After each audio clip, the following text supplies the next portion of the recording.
Só que existe uma frase que eu levo pro resto da minha vida, né?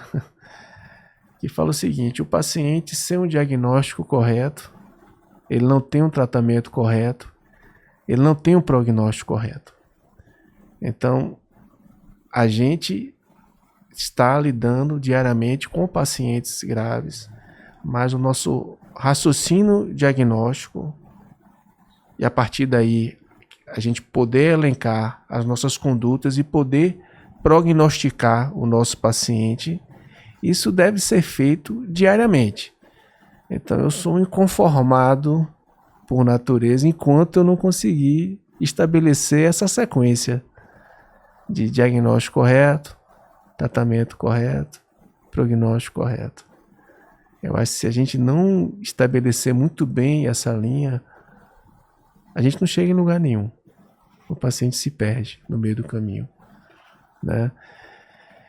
Então, a vivência da clínica médica me trouxe isso, da ânsia contínua sobre o estabelecimento do diagnóstico correto, diagnóstico, tratamento e prognóstico, né?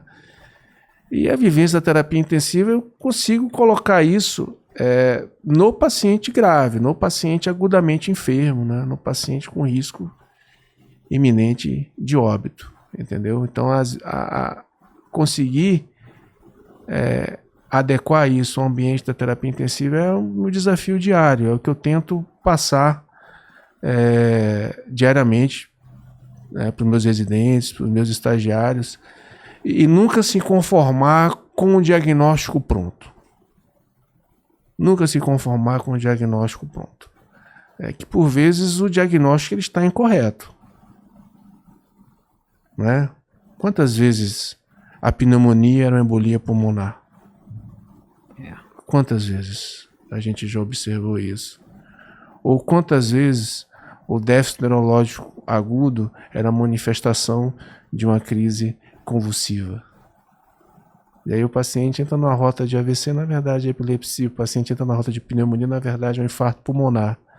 Então, se a gente não conseguir fazer o diagnóstico correto, não vai ter tratamento correto, não vai ter prognóstico correto. Então, uma mensagem que eu deixo, inclusive, para os colegas mais jovens é que não percam essa linha, né? Sem essa linha, a gente não chega a lugar algum. E, Robert, essa linha, quando você fala na clínica médica, vem principalmente, né, pela história do paciente, né, a história Sim. patológica pregressa, que a gente hoje vê ser tudo muito correndo em computador e nos postos de atendimento e vai passando, Isso foi colocado outro dia numa conversa aqui no Canal Médico. Então, hoje você está focando a importância disso e para se fazer o diagnóstico tem que ter uma história correta, né? Perfeita. Assim, a medicina ela ainda começa na anamnese e exame físico, inclusive na terapia intensiva.